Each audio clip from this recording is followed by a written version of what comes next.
오늘은 성경의 그 권위에 대해서 성경으로 돌아가자는 얘기를 많이 하는데요. 성경 복간에서 오늘 같이 나누고자 하는 것은 성경이 하나님의 말씀이라고 말하는 이 근거가 뭐냐?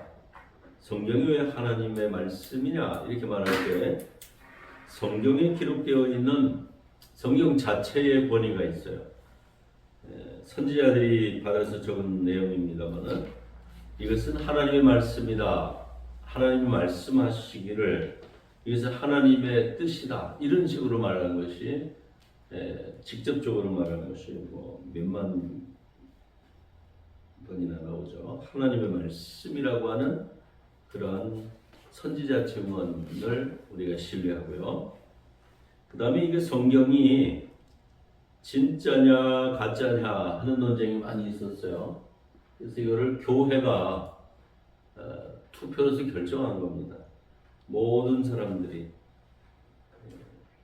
교회의 대표들이 모여서 정경이라는 걸 만들었는데 이 정통경전이라 이 말이죠. 사이비가 아닌 정통경전, 정경이라 해서 캐논이란 말을 써요. 캐논이 뭐냐면 그 자를 의미해요.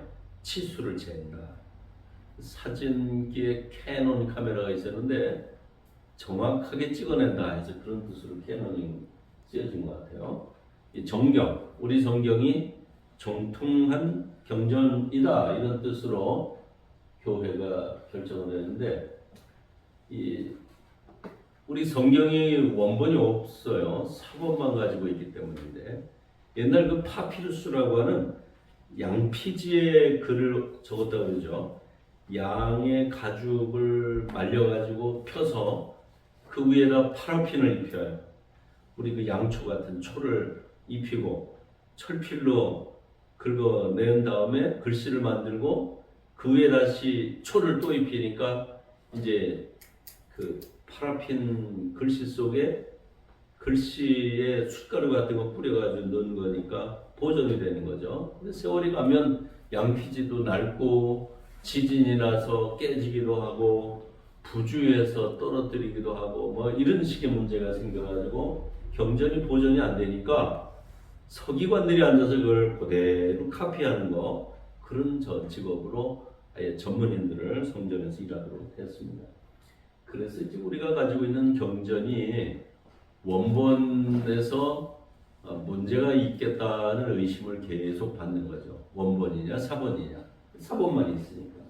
그래서 이 사본이 정통성이 얼마나 되느냐 하는 문제를 교회가 여러 전문가들을 동원해 가지고서 검토해보고 그 다음에 보고를 하고 많은 사람들이 이제 인정을 해서 정경으로 채택이 된 것이 우리에게 전달된 거다.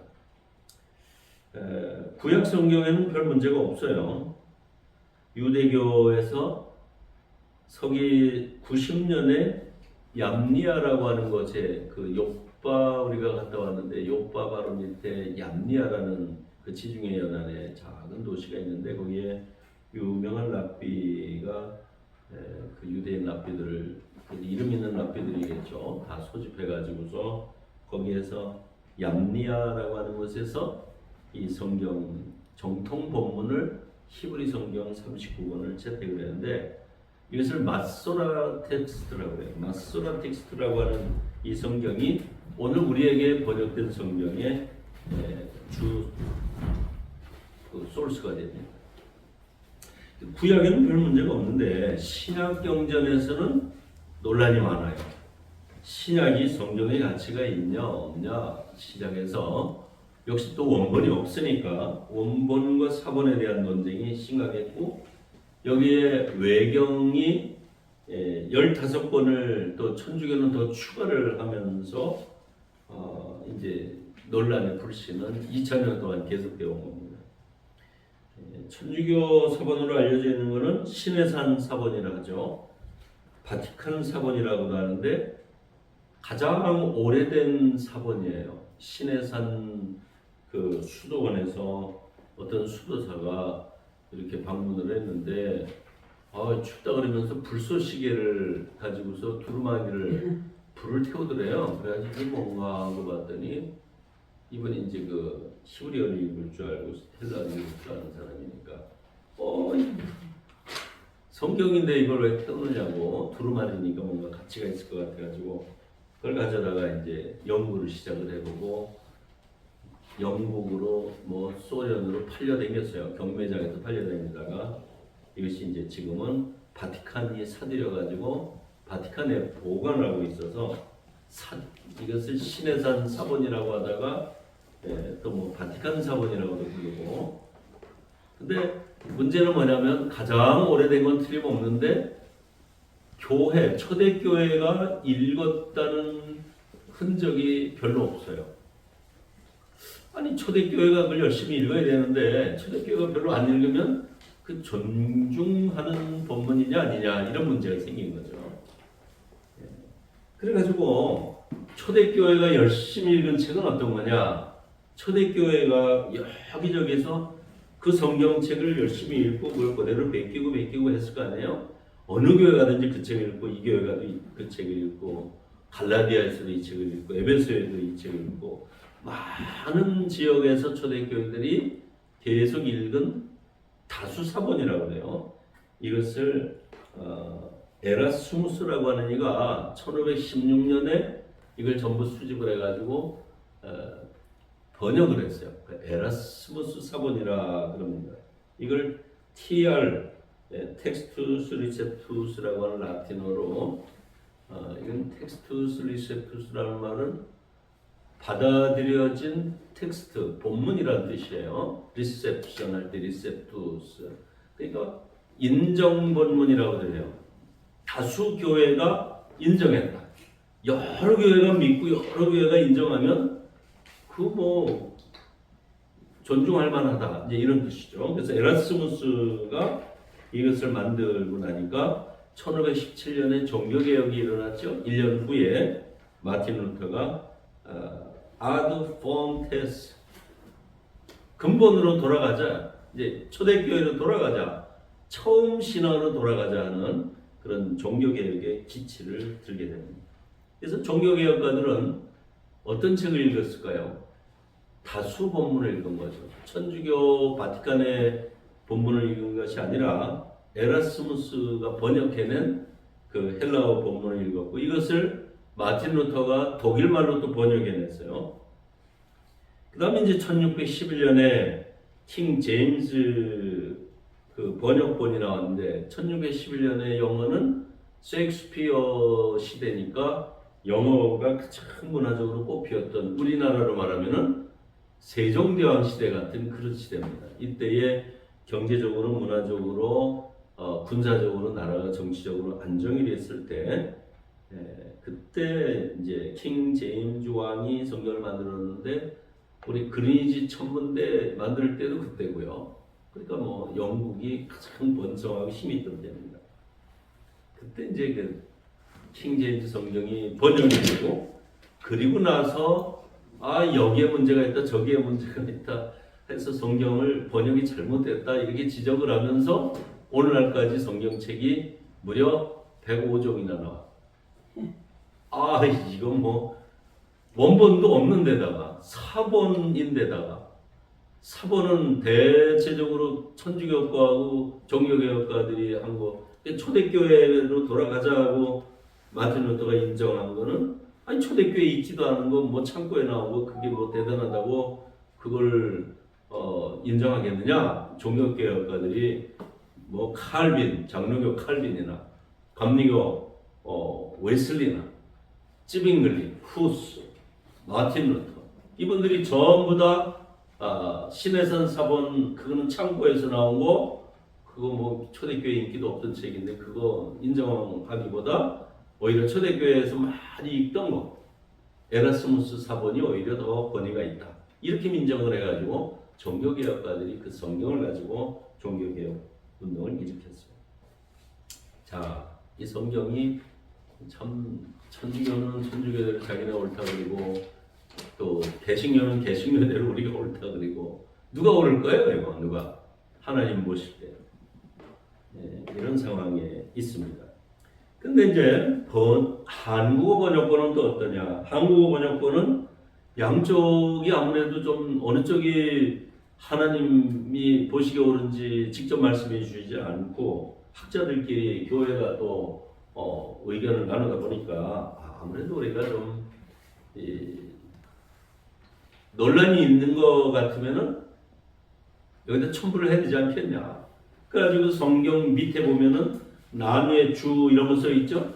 본문에는 어떤 사본에는 없음 뭐 이런 거 나오죠. 이런 거를 가미해서 만든 게 우리 성경이에요. 그러니까 우리가 가지고 있는 개신교 성경이 개역 개정판이 오히려 좀 덜 위험하구나 그런 생각을 하게 되는 겁니다. 근데도 한국판은 2005년도 개정 개역 제4판본이에요. 성경차본 보세요. 맨 앞에 보면 몇 년도에 번역한 거다. 내가 이거 공인된 걸 가지고 있나 아니면 또 참고 도서용으로 두는 걸 가지고 있나 보시면은 이게 돼 있어요. 이 책에는 2002년도 번역본 몇 년도로 돼 있어요. 가지고 계신 거 2005년도 거가 공인된 것이다. 자, 그러면 요한복음 5장 39절 이 성경 구절이 참 소중합니다. 우리한테 예수님이 성경에 대해서 어느 성경을 인정하셨을까? 예수님이 성경이라고 말씀하는 거. 요한복음 5장 39절 읽어보죠. 너희가 성경에서 영생을 얻는 줄 생각하고 성경을 연구하거니와 이 성경이 곧 내게 대하여 증언하는 것이니라. 예수님이 성경이라고 말했을 때 처음에 말씀드렸죠. 히브리어 성경 39권은 얌리아 회의에서 서기 90년에 경전으로 인정을 투표로 결정해서 교회가 유대교가 그러나 예수님 때는 얌리아 시대보다 100년 전이잖아요. 90년 전 예수님이니까 예수님은 얌리아하고는 상관이 없고 그러면 예수님 시대에 있던 성경은 뭘까? 구약 성경밖에 없겠죠. 신약 성경은 없었고 구약 성경 두루마리 양피지 두루마리였겠구나. 그래서 성경에 보면 이사야의 글을 드리거늘 이렇게 나오죠. 바로 그런 책이 예수님 당시 읽었던 책이 이사야 시대에 쓰여졌던 책이었구나 이렇게 알게 되고요. 그 이사야 시대에까지 우리가 역사적으로 추정하는 그 책이 1945년도에 이제 쿰난 동굴에서 양을 잃어버린 어느 양치기가 동굴에 들어가기에는 무서우니까 돌멩이를 한번 샥 던졌단 말이에요. 물맷돌 같은 걸 던졌는데 쨍그랑하고 막 깨지는 소리가 나 항아리가. 그러니까 이제 친구들하고 야 횃불 들고 한번 들어가 보자. 그 들어갔더니 거기에 항아리가 깨졌는데 항아리 안에 두루마리가 또 나온 거예요. 그 두루마리를 주워다가 이제 엿바꿔 먹었거든요. 근데 또 아는 사람이 보니까 와 이거 보물이야. 그런데 지금은 대영 제국 박물관이 꽉 움켜쥐고 있는 사본만 미국 뭐 예루살렘에도 원본이 좀 없다고 들었어요. 저도 갖다 놨나 모르겠어요. 영국 대영 제국 박물관에 그걸 원본을 보관하고 있는 그 쿰난 동굴의 그 이사야 시대 두루마리인데 놀랍게도 우리가 가지고 있는 이사야서 66장까지 있잖아요. 이게 토시 하나 단어 하나 점 하나 틀리지 않은 거예요. 그러니까 서기관들이 성경을 얼마나 정성을 썼는지 아시겠죠? 우리 성경이 믿을만하다 하는 것을 쿰난 동굴에서 발견된 그것이 이사야 시대 사본이었기 때문에 BC 8세기까지 거슬러 올라가는 거죠. 대단하죠? 네, 그 큰 보물입니다. 아마 예수님이 그 책을 읽었을 거다. 두루마리 이사야의 글을 드리거나. 그런데 예수님이 너희가 성경을 읽잖아. 천당 가려고. 근데 그 성경이 누구에 대해서 얘기하는 거다? 예수님에 대해 증거하는 거다. 우리는 여기에서 중요한 교리를 만들어요. 깨닫는 거야. 아, 성경을 읽으면 누구를 만나야 되는구나? 예수님. 아멘? 우리 신앙의 근거가 바로 이렇게 찾아지는 거예요. 놓치면 안 되겠죠. 신학교 가서 이런 걸 잘 안 가르쳐줘. 그래가지고 교수들이 이런 걸 몰라. 영어만 하고 뭐 독일어만 하고 히브리어만 하고 다 되는 게 아니라 권사님만도 못해. 성경 파는 거는. 나 대학원 교수를 해봤잖아요. 근데 학생들이 데모를 했고 신학교 들어왔지 우리가 성경학교 들어왔으니까 성경 시험 폐지합시다. 그래가지고 성경 시험도 안 봐야지. 아니 참 앞으로 우리 교회 올 목사님들 위해서 기도 많이 해야 돼요. 목사님들이 성경 안 가르쳐, 성경 안 가르쳐. 그냥 신문에 이런 게 있습니다 하고 우스갯소리 하다가 끝나고 부흥회를 해도 뭐 눈물 한 번 흘려본 적이 있어요? 부자 되는 원리만 가르쳐주고 그런 거 뭐 행복해야 됩니다 뭐 이러고 마음이 편안해지는 종교 이런 것만 가르쳐. 근데 다 같이 합시다. 귀가 따가워도 진리를 들어야 한다. 아멘. 우리가 그러자고 말이야. 시간 내고 말이야. 목숨 걸고 돈 내고 내가 욕먹어가면서 진리를 지키겠다고 하는 거는 파수꾼으로 간다고 말이죠. 예수 발견. 그래서 세상을 볼 때도 돋보기로 앞만 봐도 예수 안경. 아멘. 자, 사도 바울은 성경에 대해서 뭐라고 했나 아는 말씀이나 읽어봐요. 모든 성경 하나님의 감동으로 된 것이다. 아멘. 그렇죠? 이걸 믿어야 교훈과 책망과 바르미함과 의로 교육하기에 성경 가지고 가르치는 거죠. 근데 하나님의 성령이 임하지 않은 사람은 귀가 따가 듣기 싫어. 화가 나. 설교 듣고 스데반을 향하여 이를 갈면서 돌로 쳐 죽이겠다 달려들잖아. 목사님이 설교 잘못할 수도 있겠지만 그래도 성령의 감동으로 설교하면 성령의 감동으로 그 설교를 들으면 비록 부족해도 다 같이 합시다. 개떡같이 말해도 찰떡같이 알아듣는다. 이단을 말해도 저건 이단이지. 그러면 성경을 찾아가지고 목사님 요거 성경에 보니까 틀리는데 다음부터는 이렇게 하면 안 됩니다. 그래야 평신도 지도자에 있는 거지. 그죠? 틀리게 말해도 아멘, 눈 감고 아멘. 그러다 보면 교회가 2단, 3단으로 큰일 나죠. 2만인가 뭐 이런 분들 보면 뭐 20만 명씩 모인다잖아. 그분들 성경이 열심히 읽는데 참 어떻게 이렇게 다른가 모르겠어요. 사도 바울을 말씀 보죠. 사도들의 편지글을 성경적 영감에서 동일하게 인정하신 말씀이 보여요. 베드로후서 3장 16절. 또 그 모든 편지에도 이런 일에 대하여 말하였으되 그 중에 알기 어려운 것이 더러 있으니 무식한 자들과 굳세지 못한 자들이 다른 성경과 같이 그것도 억지로 풀다가 스스로 멸망에 이르느니라. 꿈 해몽도 억지로 하지 말기 바랍니다. 꿈도 하나님이 준 꿈이 아니면 남의 꿈 계속 뭐 해몽 잘해주는 그런 권사님도 있더라고요. 근데 잘못하면 성경으로 풀어야지. 다른 성경과 같이 그랬죠. 그것도 모든 편지로 사도들의 목회 편지잖아요. 직접 설교하러 못 가니까 감옥에 갇혀 있으니까 사도 바울이 감옥에서 편지 써서 보내준 것이 로마서, 고린도전서, 후서, 에베소서, 골로새, 디모데 13권이나 된 책이잖아요. 이런 것들을 다른 성경과 같이 억지로 풀지 말고 성령의 감동으로 성령의 마음으로 하나님의 마음은 어떤가 이런 걸 생각하면서 읽으라. 천주교에서는 이 트리엔트 종교회의를 무려 몇 년이나 했나 보세요. 한 7년? 8년 했죠? 천주교가 이 종교개혁가들을 어떻게 한방 꿀밤 먹일까 하고 연구에 연구를 거듭했는데 뭘 반대한 거예요? 종교개혁 반대. 또 잘못된 거다 이랬고 프로테스탄트는 이단이다. 우리 지금 천주교식으로 하면 다 지옥 갈 사람들. 누가 틀렸을까?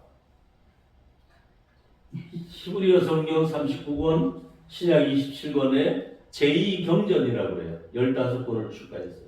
경전이 총 몇 권? 81권.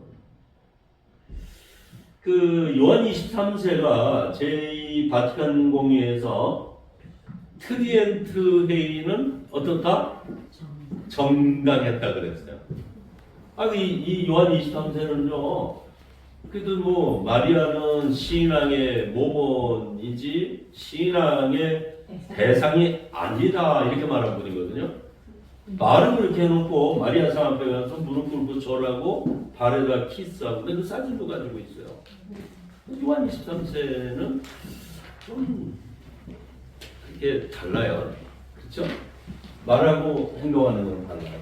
근데 여기에서 중요한 결정은 뭐냐면 개신교 프로테스탄트는 이단인데 분열자가 아니라 뭐다?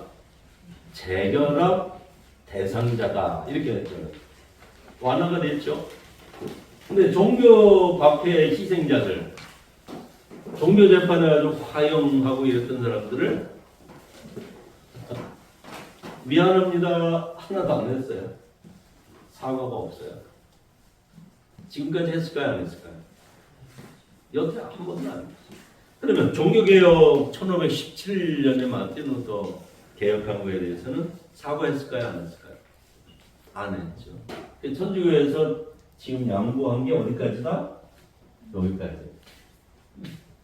분열자가 아니라 재결합 대상자다. 같이 좀 교회 일치를 해보자. 그것이 이제 요한 23세가 제2 바티칸 공의에서 정한 건데 1957년이죠. 제가 태어나기도 전인데 1957년. 근데 1999년도에 그 선언의 제1부가 결실을 맺었습니다. 세계 감리교 WMC 회의가 서울의 금남교에서 개최됐었는데 루터교회하고 천주교회가 업적을 보내가지고요. 우리나라 명동에 그 추기금 가고 그랬죠. 네, 감리교하고 세 개 교회가 공동 선언문을 발표했는데 뭐 장로교 일부에서는 틀렸다고 그러고 장로교 일부에서는 잘했다고 그러고 장로교도 두 편으로 나눠져 있어요. 감리교 내부에서도 왜 하필 천주교하고 합하느냐 이래서 반대하는 의견이 있고요. 뭘 합의했길래 그럴까요? 한번 봅시다. 구원은 인간의 공로에 의해서가 아니라 하나님의 은혜로 말미암은 믿음의 결과이다. 이게 합의할 내용입니까? 합의할 건가요? 아닌가요? 그러면 성경을 읽어봅시다. 에베소 2장 8절. 너희는 그 은혜에 의하여 믿음으로 말미암아 구원을 받았으니 이것은 너희에게서 난 것이 아니요 하나님의 선물이라. 다릅니까? 인간의 공로, 선행이 있어야 구원받는다. 구원은 교회를 받들고 전도하고 기도하고 착한 일 많이 하고 순교하고 그렇게 돼야 구원을 받는 인간의 공로, 공적이 쌓여야 구원받느냐? 하나님의 은혜로 말미암은 구원이냐 할 적에 성경은 믿음으로 말미암아 구원을 받았으니 이것이 바로 하나님의 선물인데 은혜로 말미암은 것이다. 죄인을 죄인이라 여기지 않는 하나님의 은혜. 그래서 이것이 이제 바로 신구교 합의됐던 그 한 문장이 이제 분열자에서 재결합 대상자라고 한 바티칸 공의회 요한 23세 발표 이후에 이제 10년 만에 이루어진 결과다 그 말씀입니다. 자, 그러면은 결론적으로 우리는 어떤 성경을 선택하며 어떻게 읽어야 할까? 세 가지를 정리했어요. 현존하는 모든 성경은 원본이 아닌 사본이다. 쿰란 동굴에서 발견된 이사야 시대 두루마리가 우리에게 가지고 있는 이 성경이 최소한 이사야 시대까지는 정확한 책이구나 하는 것을 알게 됐다. 예수님도 그 책을 읽으셨다. 우리가 가진 책이 점 하나 틀리지 않는 예수님이 읽으셨던 성경, 구약 성경 그 사본과 같다. 근데 신약 성경에는 시내산 창고에서 발견된 이 소수 사본, 이거하고 초대교회에서 모든 여러 교회들이 다 읽었던 다수 사본, 이 두 개의 뿌리가 있어요. 성경 번역본에. 이 번역본이 이렇게 다양한데 종교개혁가들은 시내산 사본을 의지하지 않고 초대교회에서 두루두루 읽혔던 이 다수사본, 에라스무스가 번역한 TR 본문이라는 책을 의지했다. 마틴 루터가 아드 폰테스라고 하는 처음 신앙으로 돌아가지 않은 종교개혁의 기치를 걸었던 것이 오늘 우리 성경의 기초가 되어 있고 종교개혁 운동이다. 영어 번역본으로는 흠정력이라고 하죠. 흠모할 만한 정통 번역이다 이 말이죠. 존경할 만한 정통 번역이다. 킹 제임스 버전 1611년에 그 책이 나왔는데 번역 잘못됐다고 시비 걸어가지고 지금 150쪽이나 나왔다고. 이거 참. 그게 어떻게 할까요? 결론이에요. 다 같이 읽어봅시다. 여러 번역본을 비교해서 읽음으로 본문의 뜻을 정확히 깨닫도록 하라. 그렇게 말할 수밖에 없어요. 특별히 뭐에 대해서? 신약 성경에 대해서. 오늘날 왜 그런 말씀드리냐면 성경대로를 주장하는 사람들이 입버릇처럼 귀가 따갑게 얘기하는데 그들에게 말과 행동을 가만히 들여다보면 율법 613조 성경대로 지키나요? 돌로 쳐 죽이고만 일어나요? 신약의 법 천공 50조나 되는데 그거 다 지키나요? 그거 다 지켜도 사도 바울이 뭐라 그래요? 사랑으로. 그거 다 해도 내가 사랑하는 마음으로 해야 되고 문제는 하나님이 인정해줘야 돼. 그게 은혜입니다. 아멘. 아멘. 그래서 남을 정죄할 거 없어요. 하나님과 나 사이 신앙생활의 정통을 여러분 처음 신앙을 첫사랑을 늘 기억하시고 주님 안에서 은혜 생활에 승리하시길